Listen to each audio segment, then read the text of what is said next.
What's going on, America? This is Kevin in Kevin's Corner, where I try to make sense out of nonsense. And today is going to be tough. It's going to be tough to make sense out of this. That's right, we're back. We're back talking about none other than Ilhan Omar, the representative from Minnesota, I think, that somehow managed to get into the Congress and just wreak havoc, just say all kind of stupidity, just drops out of her mouth. And nobody says anything. So I guess she decides that she wants to address abortion and all of these laws that are being passed in some of the states where they're boycotting and claiming that you can't kill a baby after, a certain amount of time. And she weighs in on it. Now, I don't know if somebody wrote this speech for her or if she came up with it herself, but probably did. Because, I would hope you wouldn't pay somebody to write something this stupid. So most likely it came out of her. But let's listen in so we can comment. Religious fundamentalists are currently trying to manipulate state laws. Now, first of all, I'm going to have to say that she's going to have to do something with the lisp because she sounds like Sylvester the cat or something. That lisp is killing me. Once you hear it, you can't unhear it. Every time she opens her mouth, all I hear is, yeah, the lisp is there. It's kind of like Alexandria Cortez, that every other 5 words is not even 5. Every 2 words is like. You zoom in on that and then it's over. The whole time you like. So she starts off with the lisp, but she says religious fundamentalists. Now, here we go again. It's always going to be the far right, demonize them. Can't just be a religious person or a Christian, because she's primarily talking about Christians. That's what she's doing without saying it. All right, but she calls them fundamentalists. Okay, now I don't understand what the problem is when you use the word fundamentalist. You make it seem like it's a bad word. When it comes down to the Constitution, I want a constitutionalist. Somebody who's very fundamental, the foundation. We want it to be like it was designed to be. Don't make it up as you go. Change it, bend it, alter it to fit your agenda. I'm gonna be the first to tell you, as a Christian, you think I like every single rule that the Bible has? No. If I would have found some loopholes, trust me, years ago I was reading, I'd have been like, all right, yeah, here's a loophole. This right here allows us to have a sin-free day. This is a sin day. Everything's excused, a national sin day. You gotta accept the good with the bad, the bitter with the sweet. You can't go and approach your religion like a buffet and say, well, I just want that part, but leave the rest out. No, you got to eat it all, man. Eat it all. All right. So without saying it, when it comes down to her, she's really saying Christians. That's what she's saying. But the odd thing about this, her position on abortion, I'm not, that verse in the Quran, but I would think there's not a lot of Muslims that are fundamentalists that are saying, yes, we need more abortions, more. So what is she talking about? But anyway, let's get into it. So anyway, basically what she's saying is that the religious fundamentalists are trying to impose their beliefs on an entire society. Kind of sounds like the religion of, leftist lunacy and progressivism and liberalism. They want everybody to accept every stupid thing they come up with, everything out of their head. And if you don't, instead of calling you a sinner, they just call you a sexist, racist, xenophobe, homophobe, white nationalist. Kind of like that. Let's listen to more. Those in Alabama, in Georgia, are only the latest in a long history of efforts to criminalize women for simply existing. Now, to punish I us have no idea when we don't conform to their attempts to control. Look, she just said, first of all, she acts as if the argument is about women and their rights as just being a woman, to criminalize them simply because they exist. What does that even mean? Oh, you know what? It's illegal to be a woman, or you're going to have to pay a tax, penalty, something like that. What is she talking about? That doesn't make any sense. So she's making it appear that this belief against third trimester abortion has nothing to do with the baby. It's just simply the woman. So let's redirect the aggression towards abortion and make it appear that you guys simply want to attack us for just being women.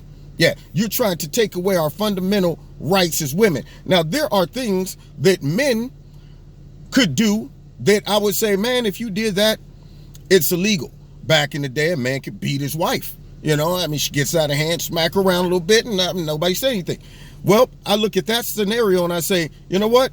That's illegal. You can't do that just because you're a man. So for you to get up there and argue and deflect that act and just say you're attacking me because I'm a man, that's what you're doing, versus my act, my behavior.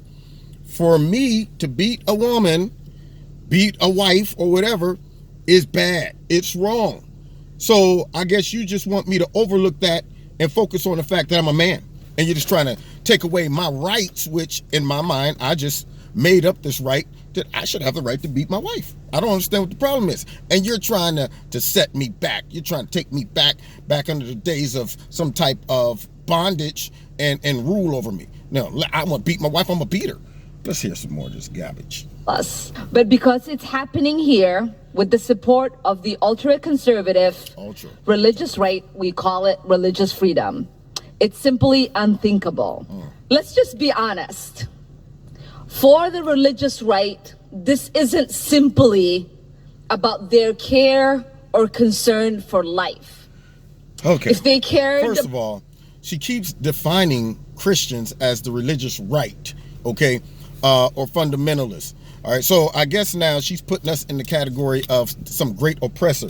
But yet, if anybody says anything negative about, you know, any forms or facets of Islam, I'm quite sure she will. I mean, they, the way they say Al-Qaeda, you know, when they say Al-Qaeda, you don't say America, you know, but when they would talk about Al-Qaeda, then they would, well, I mean, I don't understand. So now you're demonizing us, but yet there's no such thing as radical Islam. There's no such thing as parts or sects of Islam that would be considered the alt-right, you know. So I don't see religious fundamentalists going around claiming that we need to establish Sharia law by any means necessary, and it's okay to just invoke your physical will upon people or even kill people. I don't see that, but yet here she is trying to put us in the category as the alt-right. Oh boy. So what is it about Ilhan? Or we're concerned about children. They would be concerned about the children that are being detained and those that are dying in camps across our borders. We are concerned about that. She should have been directing that comment to the Democratic Party, because the reason these people are being detained and the reason these people are coming and the reason we don't have enough supplies of resources, because the Dems don't want to fund border patrol. The Dems don't want to change the laws. They don't care nothing about these kids. And she's talking. And then when you hear people on the right, they can address abortion, and guess what we also are addressing? Illegal immigration. We're saying let's change this stuff. Let's fix this. Let's get this thing taken care of so we don't have kids dying on the border like she's talking about. Get me? You dig me? Gizmo? You feel me? Or the children who are languishing in hunger and facing homelessness. This isn't about religious... Now, that's real rich coming from the Democrats, because most of these cities where kids are homeless are ran by who? Democrats. So they ain't doing nothing to fix their own cities. They're running around trying to impeach the president. Yeah, Maxine Waters, you know, you name it. They're all jacked up cities, but yet it's us. It's the religious all right. Yeah, whatever that means. Morality or conviction, because we've seen time and time again those that talk about their faith and want to push policies because of their faith are the ones that simply are caught with the hypocrisy of not living it out in their personal lives. I am frustrated every single time I'm frustrated having to listen to this mess come out of her. But see, here's the thing that kills me about this whole push for they call it women's reproductive health. This is coming from politicians, not normal women walking around. Now, you got your, I would say, you have your feminists, who there's a part of them that they don't even like being women. They don't like men. They don't like anybody. They're mad for nothing. So everything they want to just, well, we need to stop men from having a say in anything. That's what we're going to do. But the average woman, I have never heard a woman say, you know what, the way abortion is now doesn't give us enough time to make a decision whether we want to keep the child or not. You know, we should just go ahead and kick it out to 9 months or even after birth. So where did this idea come from? Did this idea become a demand from, say, all the majority of women who have a natural, healthy, motherly instinct to know that once a baby's in you for so long, the connection builds? How many women would actually say, after having a child, or the child's on its way out of the womb, say, go ahead, terminate the baby? Usually by then, your motherly instinct has kicked in. But for some reason, this idea of third trimester abortion just drops out of the sky, out of nowhere. And I've not heard a big demand from the people. I haven't heard women out protesting, we need more time when it comes down to abortion. We want to wait until third trimester. That's what we need, all the way up until the baby's completely born. Nobody's demanding this except for the Democrats in power, and probably maybe the darn Planned Parenthood. Do they have a diabolical reason or scheme behind this? Is there a need to push it out to 9 months and beyond?